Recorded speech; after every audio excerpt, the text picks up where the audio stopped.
Yo, guys, what's up? I got a special one for you today. This is a sales legend. He has single-handedly sold me the most expensive package I've ever bought with a credit card over the phone. And I was worried that my card was going to decline. It didn't. So, Josh Troy, a legend. He's worked for many people that you know. I won't mention names, but let's just say if you're an eight-figure business owner, there's a chance he's been behind some of the sales operations and even VSLs of some of the industry's greats. So, welcome to the show, sir. Awesome. Thank you, Nick. Yeah, dude, that was a that was I think that was actually how we met. It was. Was that sale. It was. And I hit you with an objection. I always forget what it was. I think it was just like, I don't know what my limit is on this Well, card. it was funny. I don't remember the exact words. You said something like You pitched me I've never 100K. Yeah. yeah, you said I've never paid 100 grand. Like Yeah. I don't even think that will go through on my card. And I said something like, well, you never know. Let's give it a shot. I think you It did. didn't And then work. you like slightly, it wasn't like a full guilt shame thing, but you said something about like Ryan. When I asked for a toupee, guys, like it's one of my lowest moments of asking. I usually buy like I sell. I'm a PIF buyer, early buyer in a webinar. But I think I asked you, I was like, well, would it be okay if we just did 50K on the card and then I could wire the rest? And you said something about like Ryan would probably accept that, but it's not a great sign or something like that. Yeah. I was like, I oh don't remember shoot. specifically. It was probably Yeah. something along the lines of, it doesn't really show you're like super committed, and I don't think that's what he's kind of looking for because you were Yeah. so anchored around wanting to make a good impression. Oh, Uh, for you're right, 100%. I still do. Shout out to Ryan if you ever see this. I hope we get to meet and hang out in person. Like he's where I want to go, right? He has double yeah. this portfolio size of what we have. I love those So, guys. Yeah, really good guys. mhm, Mentors of mine even. But anyways, that was how our journey mhm. began. What I thought was hilarious, Nick, is like a year or two later, a couple or maybe even longer, a couple of years later, we were in Vegas, and you had been showing that sales call to your team. Yeah, dude, it's so good. Yeah, like I That's appreciate the gamesmanship of it. Whenever I'm on at that level, I was like, okay, who's he gonna put on the phone if he's not gonna take it? Like that type, like I would take that call if I had that package, right? So right. it's because I don't have someone like you. And since that's happened, dude, like tell me the journey with the agency because it started off you were like on the phones obviously and you were a top performer, but I don't even know actually where you started. You've told me once Yeah. before, but could you like speed the audience up of just how you got good at this game? Yeah. I mean, dude, I always say sales is a kinetic motion. So you get good, first of all, by doing it. You have to know sales, and you only know sales by being on the phones. I'll take you back to that in a second, but just so you know, even at that time when I sold you that program, I was only on the phones for the $100,000 offer. I remember we talked about this a So while ago. you were later Yeah, career. you wanted to know like how did the flow for that work? And I told you very specifically. Yeah. I said, well, you can't just market $100,000 offer funnel because it's really, really hard. What we did is we offered their normal like mastermind funnel, and then we had a flagging process where our sales team was looking for certain criteria in the prospects and in the conversations. And if they met that, we would escalate Mm, it over to me. And I was the only one at that time that was selling the $100,000 programs. got it. So And I so got the that bypass. was kind of how the flow was. Yeah. So I was only on the Cool. phone for the 100Ks. Um, Sweet. yeah, that was it. But no, I mean my background, Nick, not to get too long-winded into something that people might not care about, but I've always been in high ticket sales my whole career in life, all the way I think from some of people will because they're trying to. I have some audience now that's trying to get a high ticket sales job for the first time, or they're like growth operators trying to find their first client and or partner. So they might yeah. find that interesting for what it's All worth. right. Well, yeah, I Yeah. mean, the short story is I had a high ticket video production company. And, Mhm. when I say high ticket, towards the end of it, I mean, I was selling 60-second spots for, multiple six figures, 300 grand for a Whoa. 60-second commercial. Yeah. So it's really premium production. It wasn't like small social media type stuff, commercials, large video ad campaigns, and things like that. And so it's actually kind of funny how I built this skill set. I just didn't have any money when I started that first business. And so I defaulted to outbound sales because it Hmm. seems scary to, spend a bunch of money on campaigns to generate inbound leads, ad spend plus an agency. But, I was willing to pick up a phone and dial all day long. So I got really good at outbound dialing. That was it. Like I dialed for all day long for a long time. And I like to say like I got good in sales by getting hung up on thousands of times, literally. And what happened from there, sort of the segue is I was, my main partnership model was we'd partner with digital marketing agencies and we would produce video ads for their digital marketing campaigns. Through those partnerships is how I learned direct response and inbound marketing. And it Mm. seems funny because I was blown away. I'm like, dude, what do you mean? Like these people just land on your calendar looking for what you sell. Like I'm calling Uh-huh. these people that have no idea who I am, want nothing to do with me, and I'm, taking them through a process to get them sold on a really large package. So I Mm. started learning digital marketing through that. My digital marketing partners were extremely curious on how I was generating leads with outbound sales. And I so bet. I ended up building sales teams for digital marketing agencies and building these outbound sales motions. What ended up happening is, and you'll remember this part of the story, I had a client who was a famous real estate investor, and he was, he had an investment business, and he's like, there's a ton of money. We were producing all of his video ad campaigns for his digital marketing campaigns where he'd find the properties and things like that. And he was like, hey, dude, you're already, sales like the back of your hand, the outbound motion, you're doing a bunch of the marketing and the consulting and the video ads. Why don't we partner? There's a ton of money in education. And so that was how I got into this space. And Mhm. what was interesting there is so we started an education brand and we built that to a very successful revenue run rate within the first 12 months. And that was my introduction into high ticket. This is maybe and high ticket, kind of B2C and info Yeah, products and whatever. And this was in right. I think 2018 when I Okay. started getting into it. And regardless, You what built the really muscle. happened. Say it Yeah. again. I said you built the muscle on outbound and cold. Like that's Yeah. all the best people that I have found in our industry either had that sort of background, outbound, basically outbound, door to door outbound or digital outbound, like calling Dude, you know outbound. what's funny? To this day, if I really want to get a hold of somebody, I still outbound them. I have Yeah, me clients too. today that I outbounded. I pull a name and I freaking call them. And so I outbounded someone yesterday just to show the team I would. It's just it's fun for me. it is fun, yeah. Uh-huh. So anyways, kind of to shorten the rest of the story, what happened was I'm in the education space, and there's these massive live event companies, seminar companies doing hundreds of millions a year in education. And they were, right around COVID time, they're getting shut down because, they're live events. And so I ended up poaching a ton of the top salespeople from live events. Now, what was interesting here is when you're selling at live events, even people at like Tony Robbins, and I'm not, if you worked for Tony Robbins, and I'm not taking anything away from you, but I'll tell you, some of our worst hires ever were from people like Tony Robbins' company because they're They get they're lie down. used they're Yeah, laydowns, dude. They're they're lay selling downs, Tony. behind the most prolific Hmm. speakers in the world, and they were in a room for 100%. 5 freaking days. Yeah, So they don't know how to. They definitely don't know how to chase money. They don't know how to work. There's no pipeline management skills. So through this experience, I'm taking in all these amazing like event closers, and they were good when we did events.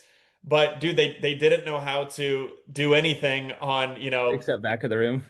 it's set back of the room. And Uh, so once again, I got on phones myself.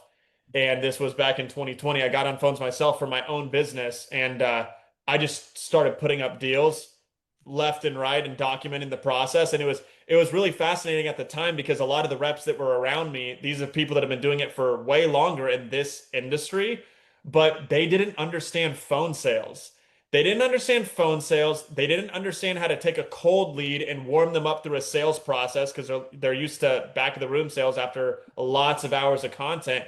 And they didn't know pipeline management or any of the operations side. And so anyways, it gets longer from there, but you get the point. That's Yeah. what I was doing. I was having a ton of success with it. People were always reaching out to me for consulting and they wanted to figure out like how can I help them do the same.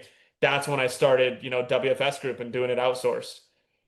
Dude, fascinating journey. So a lot of In things come fact, to funny, mind we there. won't say names here, Nick, but last thing on that, the offer that you're talking about that I sold you, when Yeah. we started working with that client, without exaggeration, they told me that they were working with a sales manager they had hired for about 4 months and sold exactly 0 deals in 4 months. And this guy was a sales executive for Tony Robbins.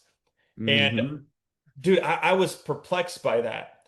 I'm like, dude, if I ask enough people if they want to get kicked in the nuts, someone's going to say yes. How are you over here taking sales calls for 4 months and still striking out? He sold 0 deals. And, we took that by the horns and, I don't know the specific numbers, but it was like, I think it was like 6, 7 million over the next 8 months with that offer. And in that first deal, or sorry, that first week that I was taking the calls to validate it, I did 6 figures in volume that first week on phones. And Dang, so, dude. yeah, that Okay. was kind of like how How, we validated that out. man, I'm doing such dumb things. The one thing I will do is dial though. Like I said, I have a meeting I was going to show you where I live dialed not this whole time, but for yesterday, um, for 133 minutes of power dialing of just like, hey, calling leads in our CRM about the mastermind, people that were interested in coming but couldn't get in the room. So I was trying to get a sense of, and I don't have a date, so I can pick one, but I'm curious just for my own selfish benefit, how would you sell the next mastermind for me? Because I don't want it to deteriorate into a biz op fest. So, which is a problem at the price point of 10K, which is the only way people at this point have access to the room. Some friends were in there, and obviously speakers like yourself, if you come in, you don't have to pay. I'm just doing it not for the business model, but for the learnings. And it's Yeah. gone really well the last 2 times. And I'm learning again, and it feels great. So Yeah. ideally, I would like it to make no more than, well, I'm not going to put a cap on the income. I just don't want to put more than 50 people in the room right now because then it loses its intimacy. And certainly past 80, I'm against entirely right now. Yeah.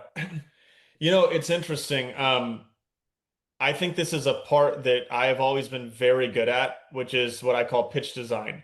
I Yeah. talk about pitch design often because it's very often overlooked. It's very similar to like a brand development positioning exercise that you would do in marketing, but specific to how to sell something. And like again, going back to that offer that I sold you, like I locked myself in a room for about a day just figuring out how do I have to position this? Like how do I describe this in a way that sells? And so that Hmm. whole process is called pitch design. And I think that's a very overlooked piece these days. People they study the talk track and discovery questions and like the NEPQ stuff. Not Yeah. not not talking poorly about any of it. I'm just No, I love saying that's NEPQ. still Jeremy and different. Ryder. Yeah. It's all, Exactly. it's It's still different. different than the pitch itself is what I'm referring to. Yeah, like in your style of script too, it's not like I could have placed it. Normally when I'm on here, I'm like, oh, spin script. I'm like, oh, NEPQ. Oh, well, someone who worked for Andy Elliott. Like there's just like, tells in this Right. industry. Right. And there's first principles to all of it. But where I'm Mhm. going with that is on a mastermind, and I've talked to you about this before. What's really interesting is usually the more expensive something is, the less amount of things the prospect cares about. And it's very backwards. I told you this before. I actually created some content on this. I'll share it here. Yeah, I I would love draw that. back to my memory at the fine dining restaurant. So when I was in college, I served at Morton Steakhouse and some other fine dining restaurants, and I was the top salesperson in the company. There was like 72 locations in terms of wine sales, and I was selling thousands of dollars of bottles of wine. 3,000 bucks for Magnum. It was like Yeah. I think it was 6 liter bottle of wine. And when Yeah. I first started there, that's all I wanted to do. That's all I cared about. I just want to sell the 6 liter bottle of wine. Dude, And I, I love I, I that. would I would watch. Say it again. What were you saying? Yeah, I love that. Like, and that makes me want to like go with you and take my sales team and go to whatever restaurant that is and watch you do it again or something. That's Oh, such dude, a I'll tell you right now. So fun here's the goal. thing. Here's what's Yeah. interesting. I struck out horribly. I couldn't sell one. I tried over and over, but nobody else could either. And I would watch it Mm. over and over and over. Anytime somebody brought it the 6 liter out of the case and went to the table, I would stop what I was doing, I'd watch what they do. And one day it hit me like a ton of bricks. It was so interesting. The main pitch, the thing they thought was valuable to, the customers or the guests, was literally the biggest objection, and they were leaning right into it. Meaning, Mm. when you bring out a 6 liter bottle of wine, remember it's $3,000. What's your first thought that might come to mind, Nick? It's 3 grand, 6 liters. 3 grand. First thought that comes to my head is margin. What's the margin? But I'm a little bit weird like No, that. no, I'm saying if it's yeah, you're probably like, what's the supply Yeah, I chain? was like, what's cost of goods sold here? Like here, like that's a crazy margin sell. What's sales velocity? Okay, how many vols you sell per month? What's Let me the anchor rephrase that. price? What do What you do you think an downsell average to? person what does an average person think if they're the guest Wow, at the that's too table? much wine for me, or wow, that Exactly. must be Stop right cheap. there. Stop Okay. right there. It's probably too much wine. Uh, That is what everybody thinks. It's 6 fucking liters, dude. yeah. So everybody thinks that, but for some reason, everyone selling it had this illusion that that was the value prop. They'd bring it out and they'd be like, if you guys are really wanting to Mm. have a good time tonight, if you're really trying to drink, we have a 6 liter bottle of wine. Like that's enough for like 5 glasses. And they go through this whole thing. That's enough for you to be here for the next 7 days. You could be drunk for the next month. Yeah, and so I could see their faces. They're just like the logic kicks in and they're like, "Whoa, that is like not what we need." Mm. And so they were leaning into the objection. I see the same thing happen with masterminds and really expensive programs. What happens is, and some of it's on the brand's fault. It's offer design because they have this value guilt. They say, well, if we're selling something for 50K or whatever the price is, we have to add so many things to justify the value, which by the way, I'm a Um, big fan of strong fulfillment, but I'm just saying some of it's on that. And then some of it's the rep, they babble features on the call because they're trying to justify value and they're nervous presenting price point, with they're nervous that it would be seen like not enough. for So sure. I'll If they finish think this I'm note too here for you. low, okay, yeah. Let me finish this note real quick. So what you have to understand is you have to isolate and identify a singular outcome. It's Okay. not about features. It's not about the inclusions. It's not about the quantity or the amount. It's Okay. about what do they want out of it? And that is what you're speaking to. And it goes all the way back to first principles in sales. But for some reason, the more expensive something is, that logic goes out the window. Like, dude, I'll just tell you this. I don't know if you Yeah. remember, but like, I did not get into all of the details of that No, $100,000 thing. It was like, oh, no. that's what you Status want. and That's who you access want to were be. the This is how it will uh, happen for you. And yeah, so right. that's what I would. So going back to your question, how would I sell a mastermind? I'd figure out the outcomes and then I would really focus on that. And then, by the way, there's also like I devalue, I call them throwaway inclusions. If I learn that there's something that you do not care about, I will literally say, hey, by the way, it also comes with blah, blah, blah.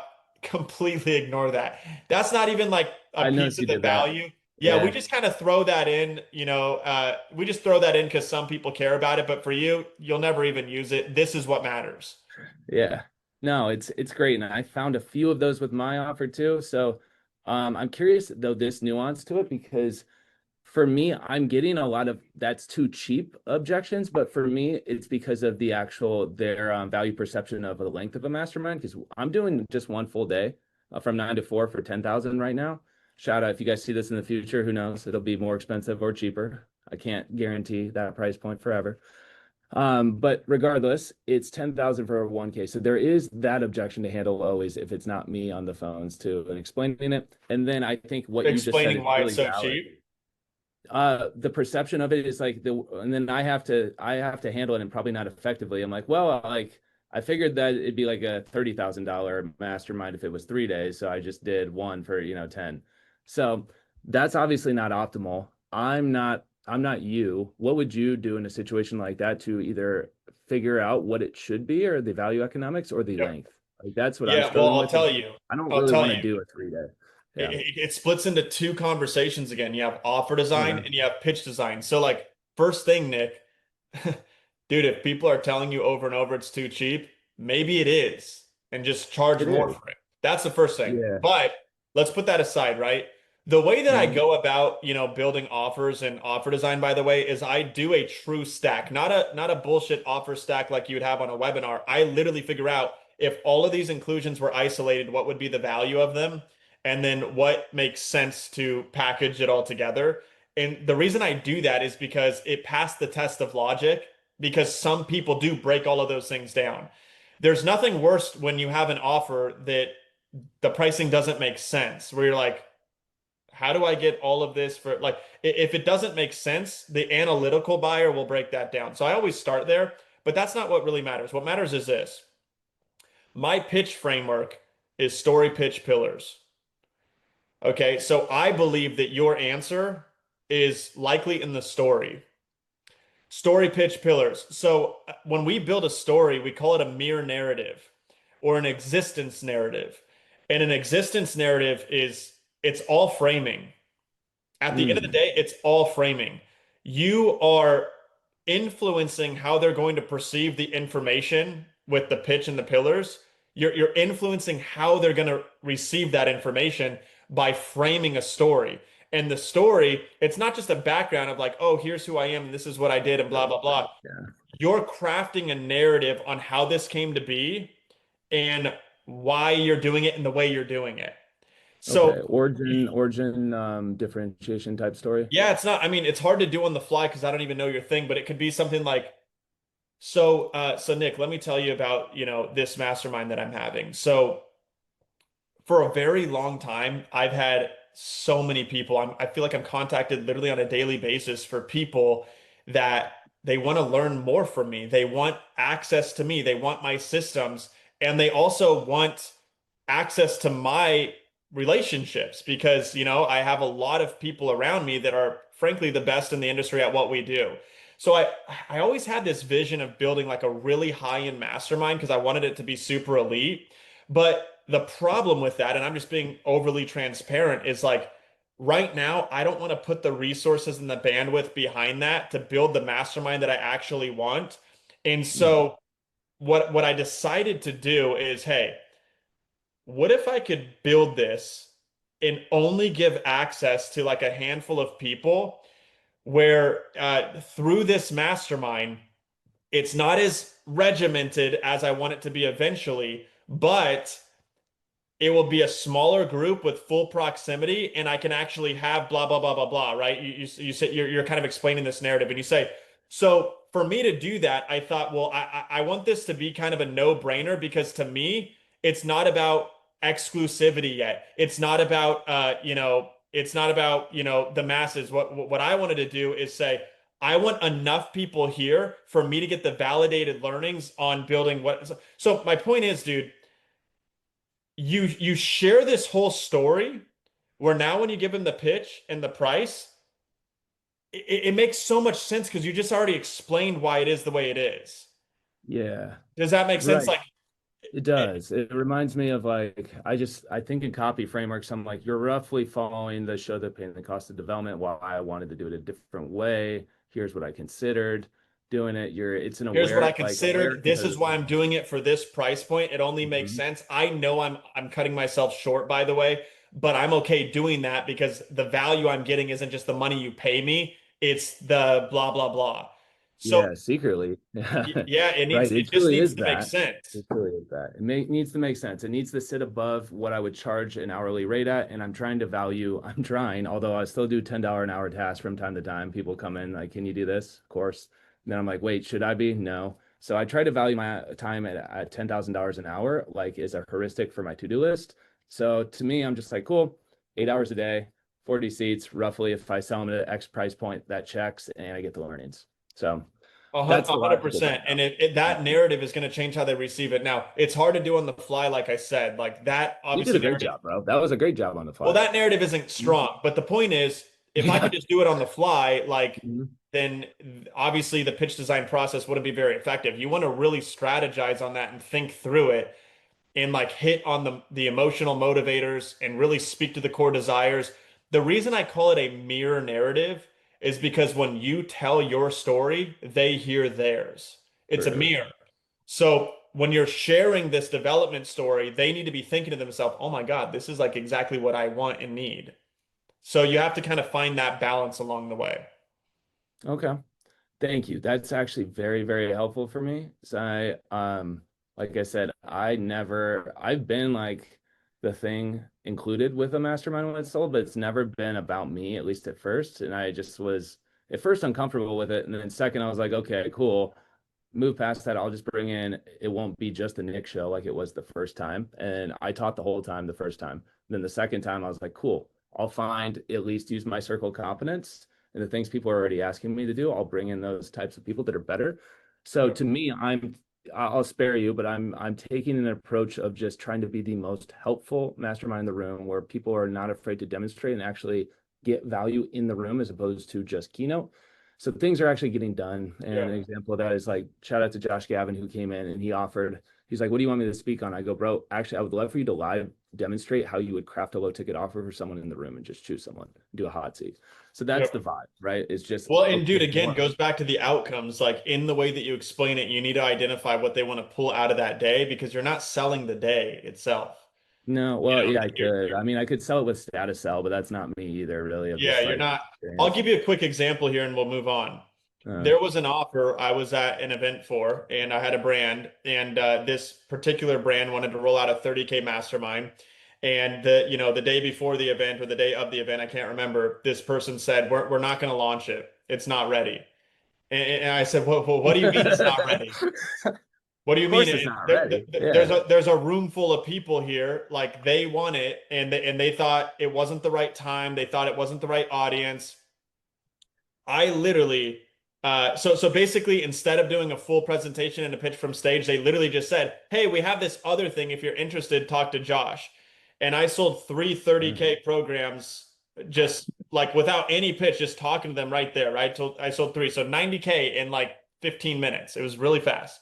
Now, one of the reasons they felt it wasn't ready yet is because they weren't done with the on-demand curriculum. And so in that moment, I said, no worries. We're going to call this consensus curriculum. And the idea of this is we're going to say that the whole purpose of this mastermind is because we don't want to assume we know what you want to learn. We Right. want to come together with the group and gain a consensus and help build the curriculum together because Nick, wouldn't that be so much more powerful Yeah. I'm coming in I'm instead of you coming in, man, and I'm getting in. locked into this stuff that we think you want, imagine you get Mhm. to tell us exactly the curriculum you want and we build it for you. And so over Whoa. the next 6 weeks, we're going to build this curriculum together and we're going to produce exactly what you said you wanted to know. And they bought. Dang. That sounds like that would work for me because that's what I'm after. I'm like, whoa, we're all building a growth model right now that's relevant to this day and age in 2026. That's sick. So like it's a living, breathing like growth model, not anything that's outdated, That's not it. like your It's mother's not old this webinar stale funnel. course Yeah. that somebody thought of in the past. And so, Yeah, but I have that my already. point Yeah. is like that's how you figure out a pitch. It has to be important to them. Okay. And then obviously I just have to say this because we're on a podcast and I truly believe this, like absolutely deliver and back up what you sell. I am not saying sell shit that you I can't thought you were do. gonna make an FTC disclaimer. Yeah. I was like, yeah, like you will not, you are not guaranteed to get an ROI on working with me or Nick. No, that's hilarious, dude. Of course. So delivery and service delivery, that just expressing it, even in the pitch itself. Do you do that? Like that's a good disclaimer, but do you say anything? Because to me, that can be a weak frame, or it can get them focused on the wrong thing. Is like we, without saying guarantee ROI, but it's just like we go the like, what do you do there? Action You're based saying like how do I guarantee, or address compliance when I'm pitching? yeah, or just risk reversal. Let's just call it even. Yeah, dude, I lean in it. I lean into that heavily. I'm like, dude, by Okay. the way, like compliance is super important to us. Like, I'm gonna guess because the type of person that you are, Nick, like you don't want to work with somebody that has to tell you how much money they're gonna make you for you to say yes. We know, and you're smart enough to realize that that's usually a bunch of bullshit. at the end of the day, man, like we can't guarantee anything because you're the person that's going to do it. But what I'll tell you is like we have a really good program. I think you would be hard pressed not to get the results out of this if you're willing to put in all of the work. But listen, we have a bunch of people that go through this program. A lot of them are successful. Even more of them aren't. Same material, same guidance, same curriculum. What's the difference between the two? Well, I don't know. Yeah, The that is difference what I is would the say. I would difference just is like, I'm one not sure. person did it and one person didn't. So Eh, I'm not going to show up to your house and hold a gun to your head every day and tell you you got to get up and it's time to put in the work. But, if you but put in the yeah. work, I think that there's a lot that you'd be able to get out of this program. So I'm just speaking on the fly. My point is like it's all around them, and I use a lot of self-selection Hmm. bias, right? I know some people like to refer it to today as, identity-based sales. Really, you're getting them to self-select the type of person that they are.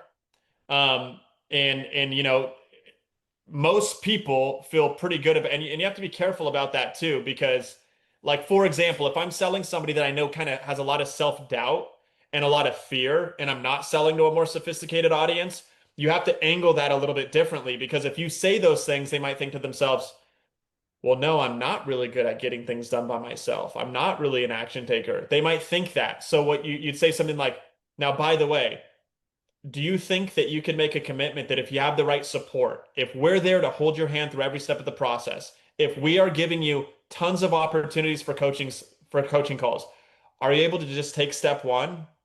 Right? So you could say it differently. But at the end of the day, dude, I don't shy around compliance. I straight up tell people like, listen, I can't tell people if they're going to be successful or not. The truth is, a lot of people don't. It's the same as college. Something like 46% of people with degrees never even do the thing that they got the degree in. So, can I guarantee you'll be successful? No, that'd be crazy. But I could tell you, we work our asses off to create a really good program. And if you use it, blah, blah, blah. Dude, you're a genius with that. Like I just typed some notes of for me in here. I'm like, okay, that gave me a really good idea. Truly, truly helped. Um, Well, and, and and and on compliance, there's so many different angles to it, right? That's like if somebody just specifically says, "Can you give me a guarantee?" If somebody says, "Can I talk to dude, somebody?" what are your favorite guarantee rebuttals or that you give? I can guarantee that I'll be there. I can guarantee that you're Yeah, not gonna do yeah. anything. Yeah. I literally, I mean, I say the similar language that I just said, but if they're like, "Can you guarantee X, Y, Z?" I said, "Listen, I guarantee that I'll deliver everything that I just shared Mhm. with you is included." Yeah. That's our guarantee. There's a lot of snake oil salespeople out there that will sell something and never deliver on it. I Mhm. guarantee you, we will deliver on everything that we said because we're good for our word. Now, can I guarantee you're going to become a millionaire because of it? Of course Mhm. not. That's Yeah. silly. Like you Yeah. can't get nothing in life is guaranteed, or we all be Yeah. billionaires, right? And I just kind of I think humor is important on that stuff because it is kind of ridiculous if you think about it, It is. where it's like Yeah. Can you play I'm God? going to guarantee you're going to be successful. I Uh-huh. don't even know you, right? Yeah. So Yeah. Here's a guarantee. The offer is taken away in five, four, three. I'm like, you no. Just kidding, Josh. But Nick, really, Yeah, I to me think that that's silly. there's good things to explain with compliance, but like at the end of the day, you're just having a conversation with them and you keep it real, Oh there's not yeah. like so if somebody says, "Well, can you show me, some case studies or can I talk to somebody in the program?"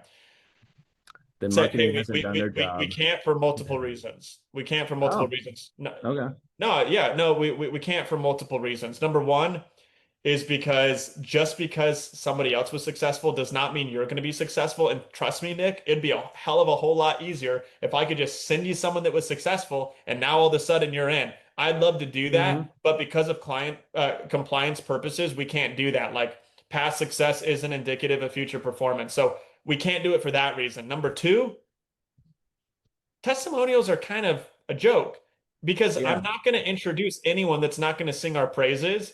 So it's 100%. completely biased. And so I could tell you already what they're going to say. They're going to tell you how great we are and how well it worked because that's the type of person we're going to send you. So I already told you what they're going to say. It kind of defeats the purpose of doing it. And number three, and I hope you can appreciate this part, we practice what we preach.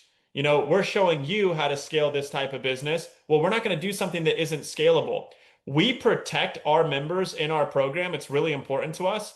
So the last thing I'm going to do is have to set up a bunch of meetings to basically make sure that all of these conversations are facilitated properly and within respect because you're not in our community, we don't know you. Now we're trying to manage the logistics of all these other conversations. So for all those reasons, it doesn't work.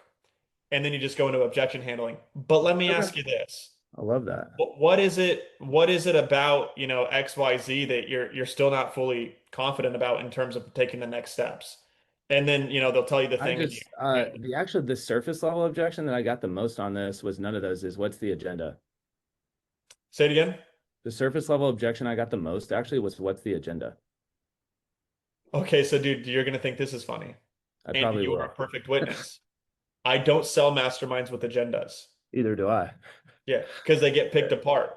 Yeah. They get picked apart. But what you have to do is you have to sell concepts and you have to Okay. sell outcomes.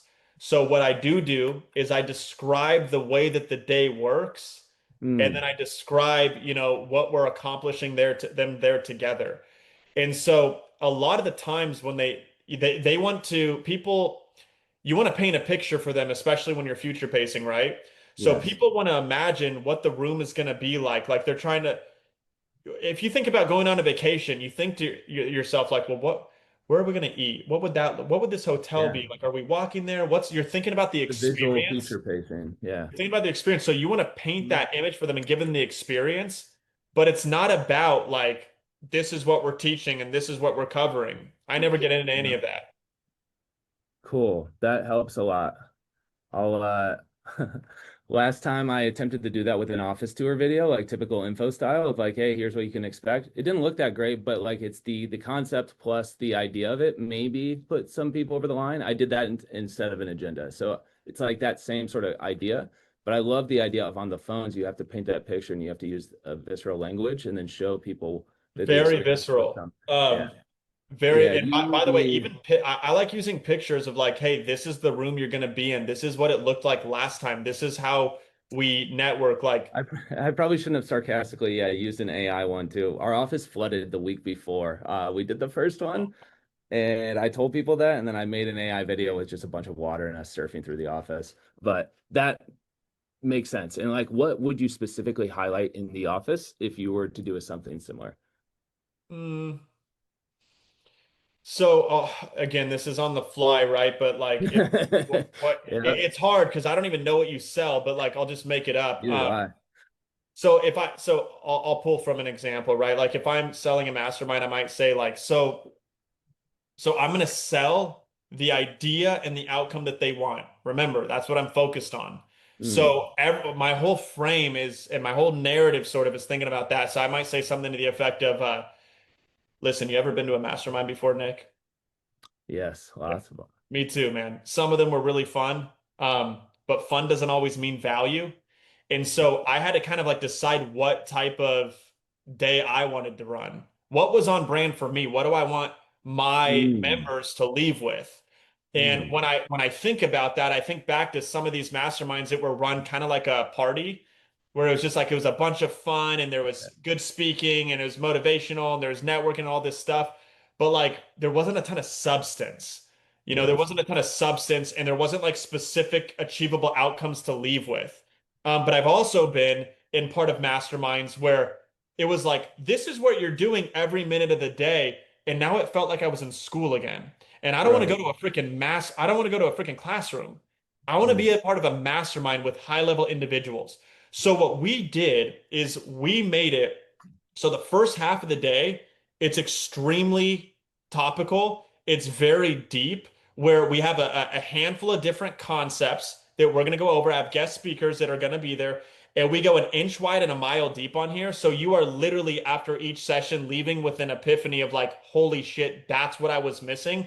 Because that's what I want at this mastermind day.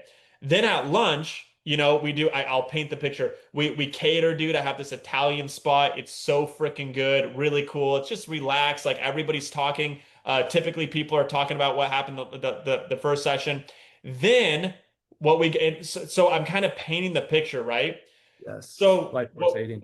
when I go into that, I say, Mhm. so ultimately, Nick, like what I want in this day, if I planned it down to the minute, you'd hate it. But Yeah. but do you trust me enough to know that I'm Ooh. not going to give fluffy content? Yes, Ooh. I do. See, you Okay, brought it back so to the just trust. know that's kind of the Yeah. framework and how it works. I know what my members need to hear, and that's the day that I planned for you. Ooh, and then landing on the, oh, you don't trust me? Okay, it must be you. And then you would work on, you don't trust yourself to follow through. And then you would isolate time and then money, like all of them. Of course. Thank you. Yeah, That so was so that's helpful. what they want to buy So helpful. into. And they want to hear the strategy. They don't want to hear they show up and nothing's planned. So it's all framing, you know? Yeah, for It's all sure. framing. They don't want the mastermind that's fluffy and rah-rah, but they Hmm. also I want to demonize what they're kind of asking for, which is like what's happening each minute of the day. I want to Yeah. demonize that because it's like, dude, Yeah. you're not in fifth grade, you're an eight-figure CEO. That's not how we enjoy things. And so I kind of Yeah. demonize what they thought they wanted, and now they buy into a concept. Yeah. I already have that. I can give them what happens every 5 seconds in my life. Well, it just gets recorded on my computer. So to me, that resonated so well, man. You just armed me with an arsenal. I like that was a level of scripting on the fly that guys, if you're watching this, most people don't I would not prep Josh for this and give him softballs. I don't give anyone here softballs. I'm just genuinely curious and wanted help on my own stuff. So dude, thank you. You're invited on the mastermind. You were on my Dream 100, and I'll show you the rest of the guests too. That was the only thing that I think saved me from the lack of marketing messaging because then we'll move on to different funnels because I want to know what else you did. This is Yeah, basically what it was last time. The first time it was just a form, an application form, and it just said this. It was like, it didn't say anything. People would ask for more information, so you can see probably why. Clear, but not like sexy, or it doesn't right. build any sort of benefit. So, Well, you know what's funny too? I was laughing like you text me like the day of the mastermind. You're like, "Hey, you're on your way, right?" yeah, I'm yeah. like, "What? No, where?" Because we Sorry had for giving talked you about an the next like, one. yeah, you because you were on the list. So if you guys want to see the list, let me see if I can show it here. This is truly the list, and Josh is like next to 50 Cent or something on my list of people to invite. Where are you? It was pretty funny. I was just going through my confirms. Um, yeah, 50 Cent and Cole Gordon, Cal Kanai. Yep. Josh Snow too. There's five Joshes on my Dream 100. You guys are well represented. Anyway, let's this mastermind sales and high ticket guys is not the only thing Josh is uniquely skilled at. He has services for pretty much any sort of sales motion, and I want to kind of test that here too. So I'm curious if I just drop down a list of different funnels that I know people that listen to me are running.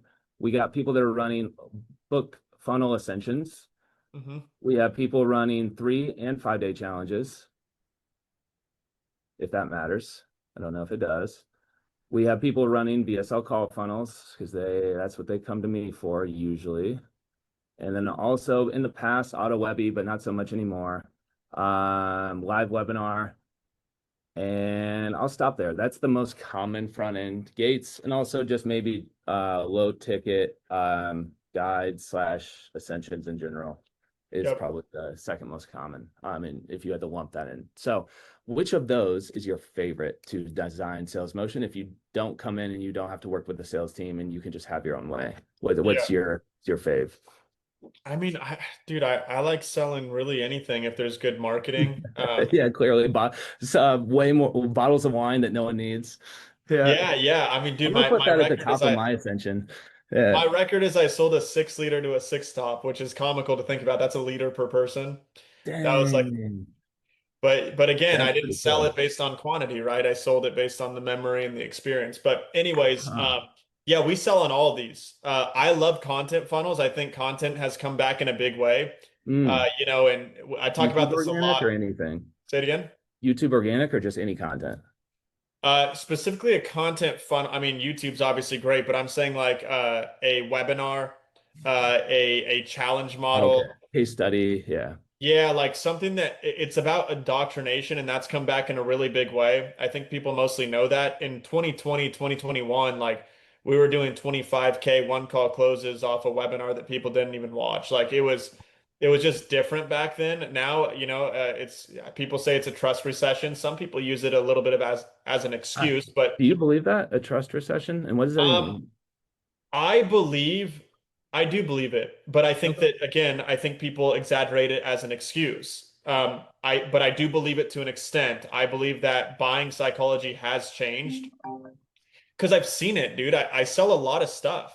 We sell across a lot of brands in this industry, and we have seen, it get impacted across the board. It's not like one or two things; like it gets impacted across the board, and um, there's a lot of reasons for that. And we're not going to get too deep into it right now. But yeah, they do need more indoctrination that they used to need. It's all around levels of awareness, and I also think it has to do with a more distracted economy.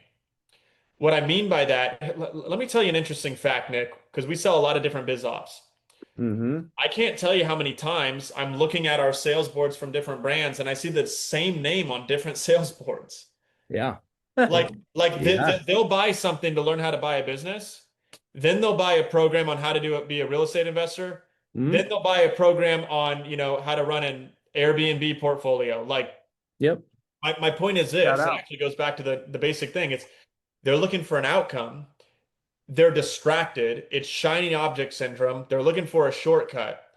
Yes. Now, 80% of the time, even I would though agree. that leads to buying multiple things, it also leads to longer sales cycles because these people aren't influenced by like real interests.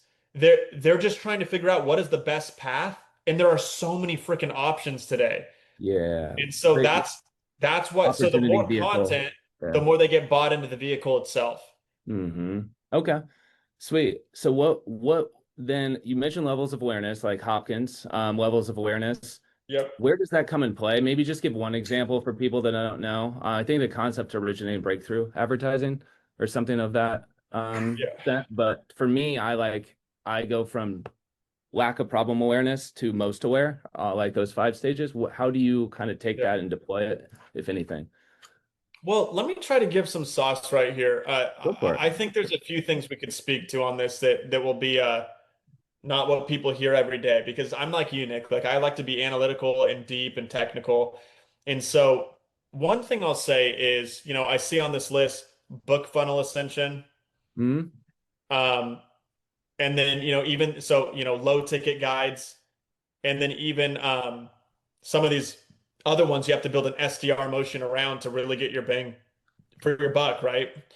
Yes. So one of the things I'll explain, you made me think of it because you're talking about content, is I see that setter motions, I think people make the biggest mistakes with for a lot of reasons. I would Uh, love to hear the big ones. oh, we could go deep on this topic if you like right now, but Think so. what Yeah, what I that'd was be gonna say helpful for a lot of people. first, Yeah. yeah, what I was gonna say first about it is the setters should be selling the model.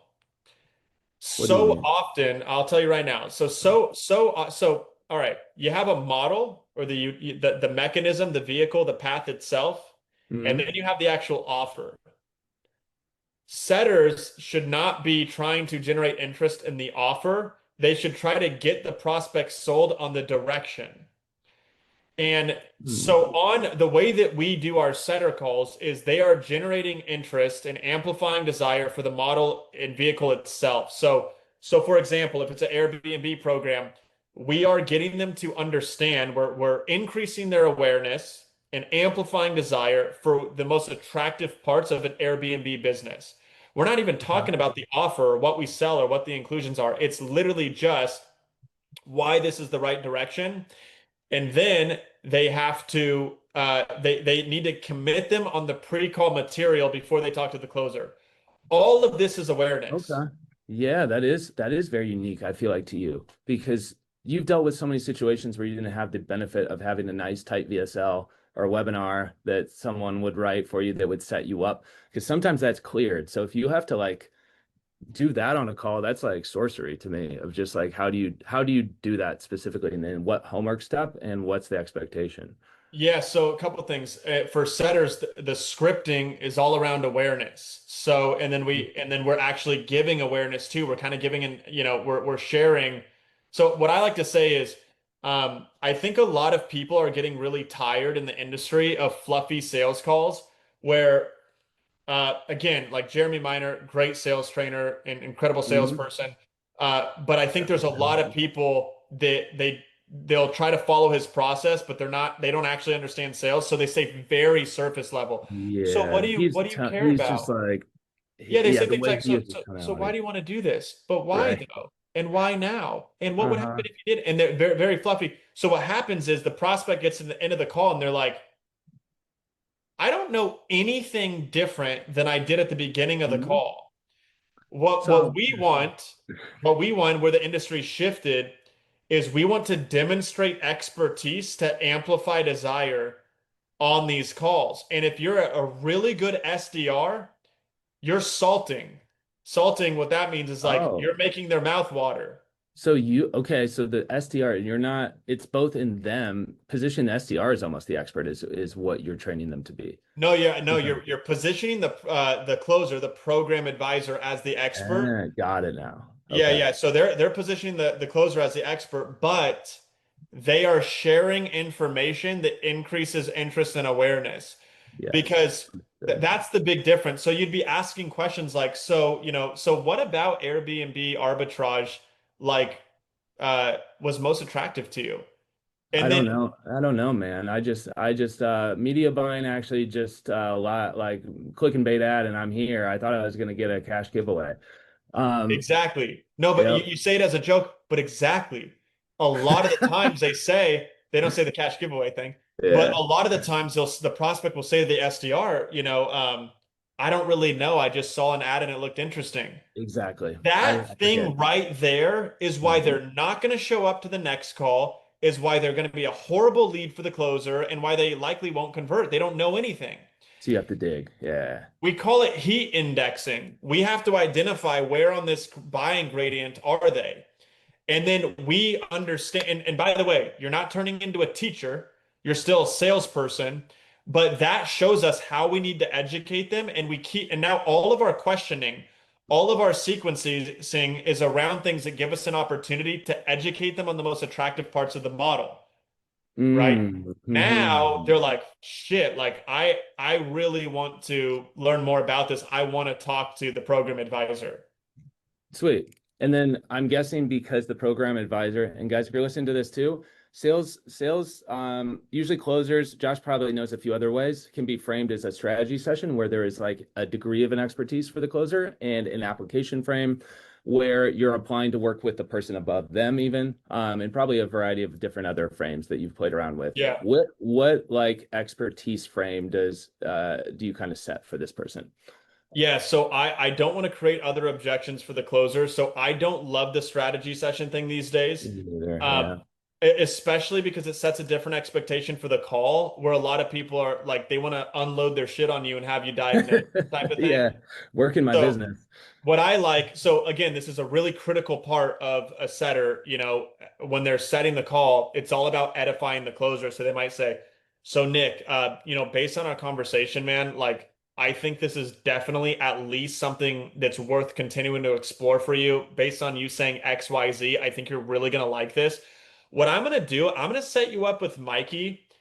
He's one of our top program advisors, but I specifically want to put you on his calendar because he's a lot more analytical and can speak to some of the more specific Ooh. nuances of this. And I'm feeling like that's the type of person that you are. That's the type of information you want. So just so you know, this call is 100% about you, Nick. Like Mikey's Man, he's gonna make sure there's no stones unturned. Every question's answered. And by the way, I'm gonna give him the context of this call. He knows the program like the back of his hand, so he'll be able to take you through all of those things to kind of determine with you if this is a good fit. So you that see was how I'm brilliant. That was one positioning of that. the best, dude. I I don't give that praise lightly. That was really, really well done on that set, like call. And You you're could right. feel the You're difference though, right, Nick? Like, yeah. dude, let's be real. Most setter calls sound like this. Awesome. Well, I think you're definitely gonna like this. Yeah. Yeah. Oh So yeah, when's really? a You good think time for so? you? Yeah, I'm gonna like paying you on this next call. Yeah, Yeah, exactly. well, when's a good time for you? Oh, a week later. Perfect. Scheduled. And Hmm. then they no show the closer. Yep. What do you This one's like a 2-second one. What do you do when they say, you know what, I don't really know a good time right now. Could you text me or email me? Well, I don't ask the time. That's the whole thing. Uh, So what you say is perfect. So I want to get you in with Mikey, like I was saying. yeah, I'm looking Mikey's at his busy. calendar right now.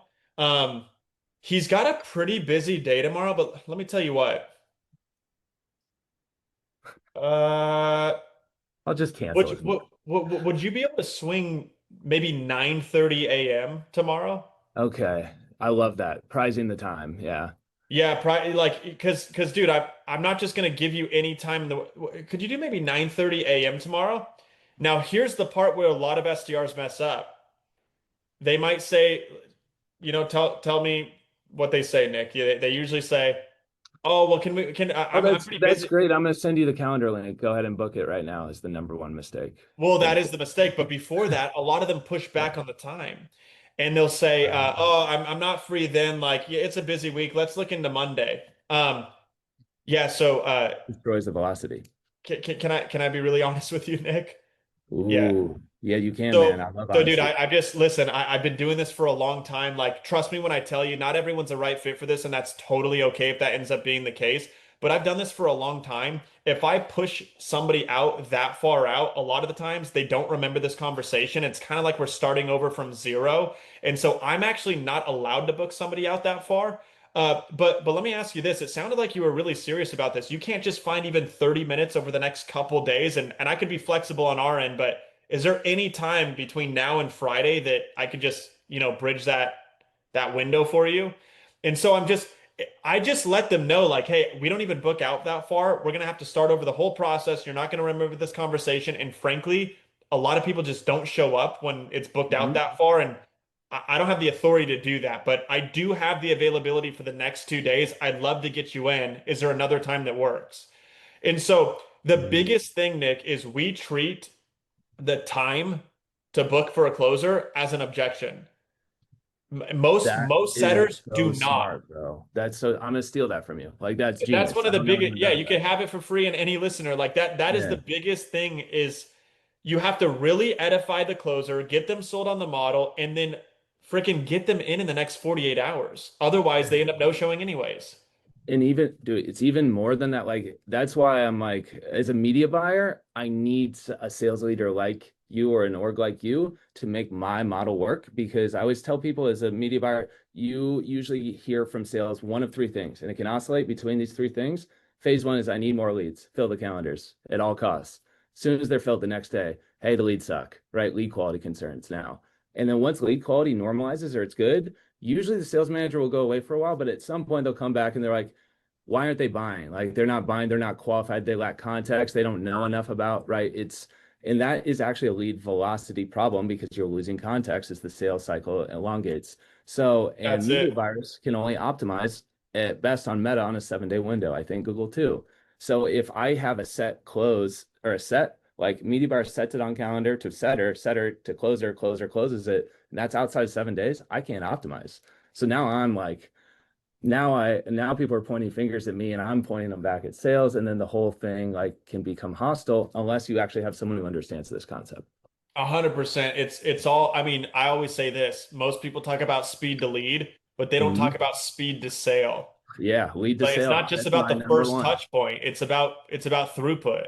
Throughput, baby. It's like, yeah, marketing is a funnel. You want the water to flow through the funnel, not be stagnant. Like people fix the leaks in the bucket, and that's first, that's basic. And then it's all about flow. Like, Nord Stream pipeline, give me oil from Russia. Just like mainline it across as fast as you can. So, yeah, and that's the secret. Yeah. But a lot of people, dude, don't even know what that means. They're like, lead to sale time. What's that? And I'm like, oh, we track that. I track median, I track average, I track stages. Yep. All I And want to dude, the do is last thing I'll get say on things the go. setter motion is like setter management is also very different. And that's a big thing that I had to learn myself over the years, where most organizations don't have a separate leader for setters. You're And right. That is, it, how do you find a setter manager? I don't have one. I would love one. well, to be completely honest, it was all about our training curriculum. We had to build the curriculum ourselves for setter management, and then we just found somebody that has really good experience both as a setter and a manager, and then we made that person a setter manager.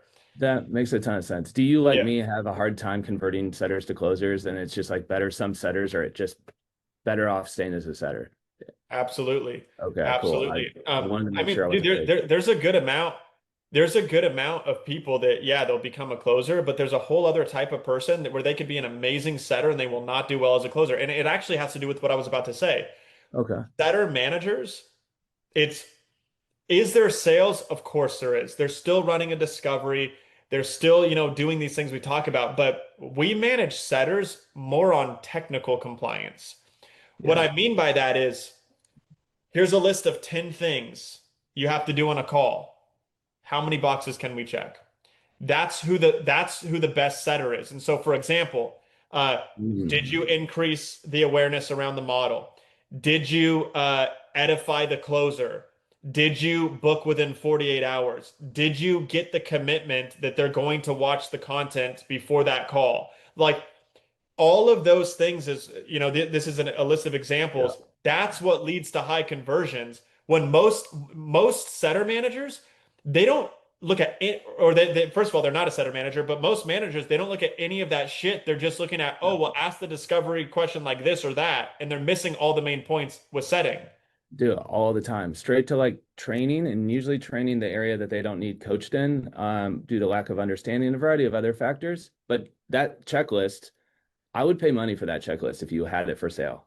Do you have it for I'll sale? talk to you about it offline. You don't Okay, have to pay cool. me, but yeah, I'll talk you through our main. Those are a bunch of them though. Cool. But again, also setters, managing setters, it's a more technical management role. Most of what we manage with setters is in a spreadsheet and a checklist, like I said. So for Mm, example, we go through a list of things on what we evaluate with setters. Number one is capacity correct? Are they even getting the correct amount of leads for their dialing cadence?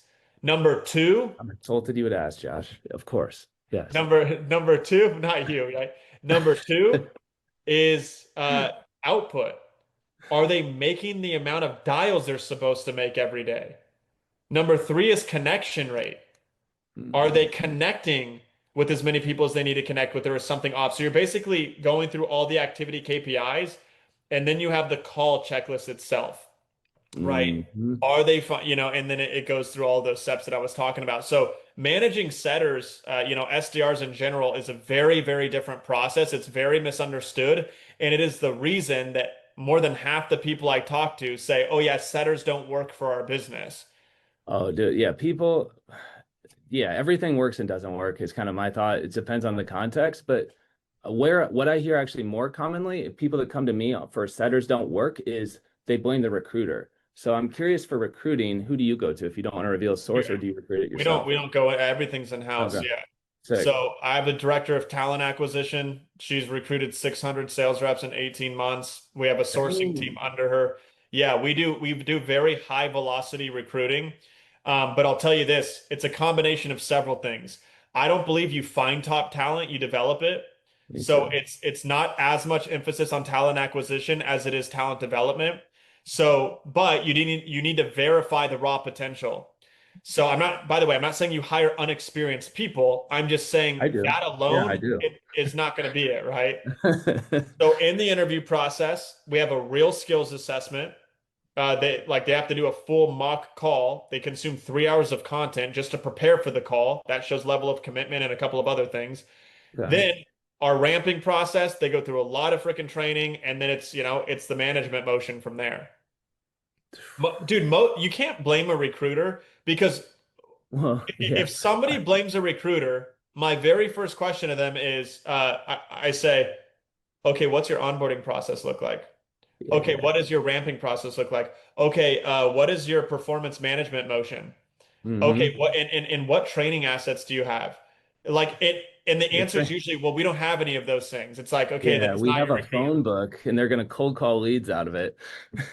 This is Well, basically look at somebody like Cole Gordon, dude. That's someone I uh respect. He's great at what I he do too. does. Well, how come Cole's a so many man. people have bad experiences there? Well, and by the way, when I'm say that, Yeah. every company has bad experience. I'm not So singling him out. I use Cole for recruiting, like still. But I And agree. here's my point. And here's my Yeah. point. it's not that he's not doing a good job. It's that it's a hard business because Business. most of these clients, they don't do what they're supposed to do for it to Hmm. end up working. You know, Hmm. there's just so much, but you can't blame the recruiter. They're good at finding talent, and most of the time, the client signed off on the talent. Yes. No, 100%. And yeah, I've seen it enough, and I generally just try to always take like ownership. Extreme ownership isn't like my number one value, but it's what I believe, basically. I forget the exact definition of just like 99% of the time, unless it's an act of God, it's your fault. And even if it is an act of God, might as well accept it as your fault anyway. So, Yeah. like, it's nothing you can do. To Well, me, dude, let me yeah, say this. I'm crazy. sure we're probably coming to an end here soon. I was, Yeah, we are. I think yeah, okay. we might actually be over, dude. I just got excited. So, Okay, well, I'll say this one last tip and hanging up. We do a lot of volume through webinars. We do a lot of webinars every single week. One tip I'll give you guys, and you could always reach out to me or DM me if you have more questions on this, but for webinar scripting, it is different than normal scripting, and that is so freaking important. The talk track is very, very different because typically we have a two-part close process. In daily lead flow or non-webinar models, when they haven't seen the pitch or the offer, you would do an intro and discovery and you transition into a pitch. For a webinar, if they've already seen the pitch, you do an intro and discovery and you transition into the close. It's very different. You don't, they've already seen the offer. yeah. In a lot of cases, they've seen the price. The other big tip I want to give here is the talk track should be extremely assumptive.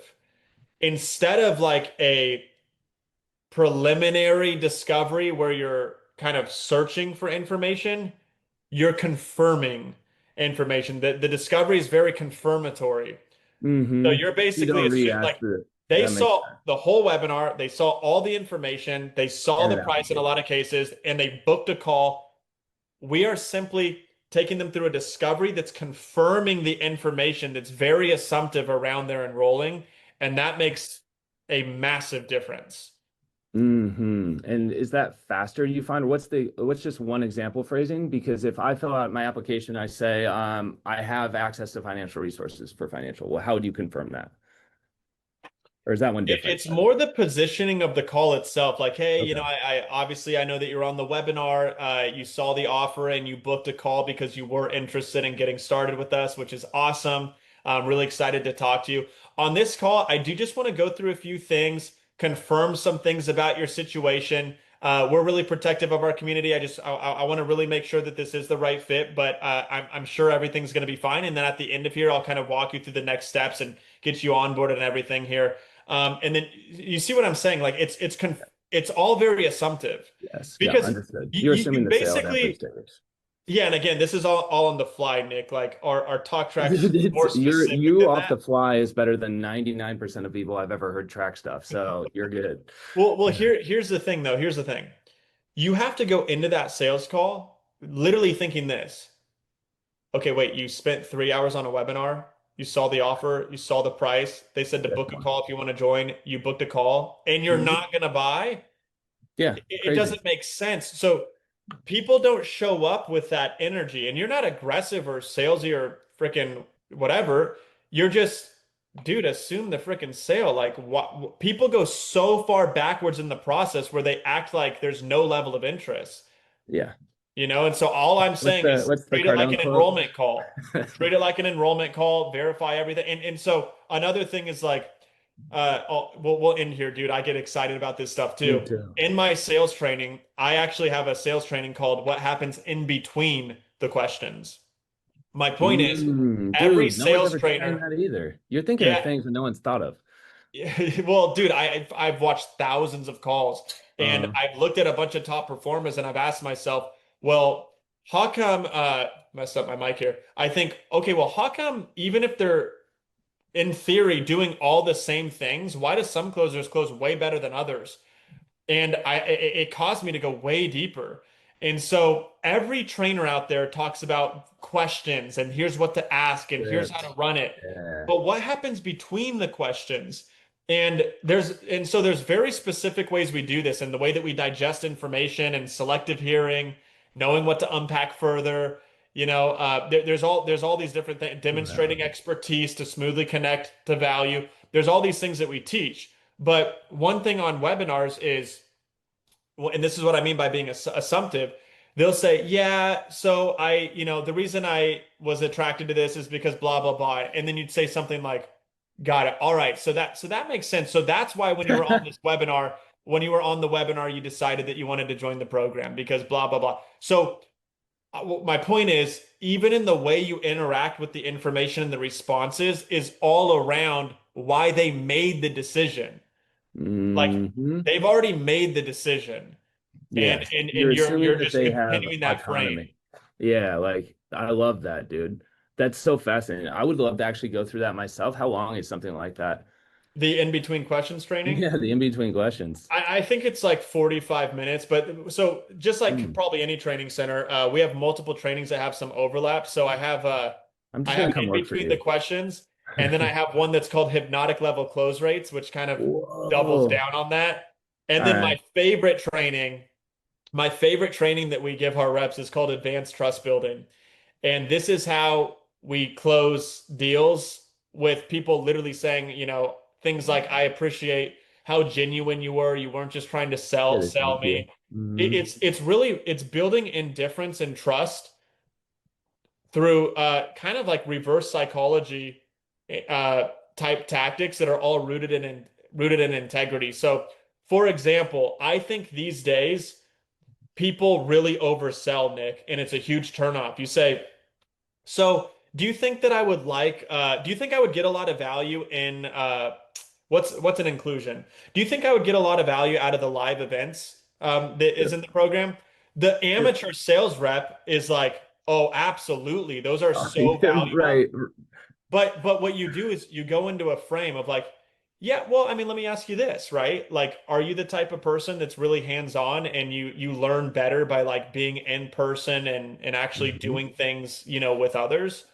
Uh, yeah, yeah, I am. Okay, I mean, for someone like you, then I'm sure you're going to get significant value out of it. I That's mean, good. listen, Neutral. if there's somebody, and then Mhm. you say a disqualification frame that you know isn't them, you say, okay, cool, yeah. And the reason I ask that is because, like, if you told me, there's some people that are like they're DIYers, they're a little bit antisocial, they don't get a lot from community, and they just want to put their head in a book and kind of like do everything themselves, then for that type of person, like there's probably not a ton of value in there. But if you're somebody that's the opposite of that, then I mean, these are some of people's favorite part of the program. Bro, that's like that nuance is so You, yeah, you, and you that's see how you can hmm trust me now because I didn't just say like they're yeah, you expecting you actually to did, say and it something wasn't, biased. you didn't use a false double bind to it, or like a sneaky one where you'd be like, yeah, are you the type of person that, like likes to have friends around? Or are you the type of person that's been ostracized from your family and no one will ever talk to you? Like, and I'm just like, I guess the in person, yeah, sounds great. It's really about like sharing both sides of the coin, Hmm. and I think that's so important because they expect you to be biased, and that's where you lose trust. Yeah, And then they don't trust you when you say the things that matter. Like if you have to get tense at the end of the call and say like, Nick, I've spent a couple hours with you, man. Like you need to do this. You know yeah, this is right for you. You can't say things like that if you haven't built extreme trust throughout the process, and reps kill all the trust because they're so freaking biased. yeah, dude, you're right. It allows the ability, especially a certain type of rep who likes to use challenge frames too. Like using them too early in the call, you just get hangups. I've seen. So, Well, and, dude, and dude, there's a lot of different in advanced trust building. There's 7 different tactics that we have. So the whew, disqualification stuff it was just one. see, We also teach that's the area I baby struggle the most negatives. teaching.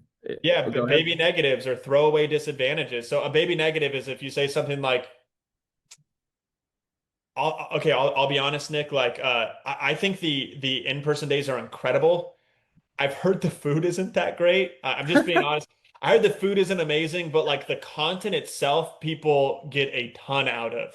Uh-huh. See, that's a baby negative. They can trust me because I didn't paint it like it was perfect because nothing's perfect, but nobody gives a shit about the food. That's not why they're joining the program. Yeah, yeah, So that baby negative, it that's fine. establishes like I can trust this person because he didn't have to tell me that and he did. Right. So there's so many different ways Yeah, that you build advanced trust through the conversations, but we'll have to do a whole other that's call on that. all right. Cool. Well, dude, thank you so much. Loved having you on. Where can people find you if they want to reach out? Yeah, my Instagram's the best spot still, Cool. troy.joshua. I have a new YouTube channel too. It's not new, but I'm just slowly getting content on there. That's just I think Josh I Troy, I subscribed. think. Yeah, Yeah, link that. And yeah, cool. if anybody, wants to work together on sales operations, systems, training, outsource sales, let me know. Heck yeah, dude. Thank you. That was so, so helpful. Have a good one. Peace. All right, talk soon. Thank you.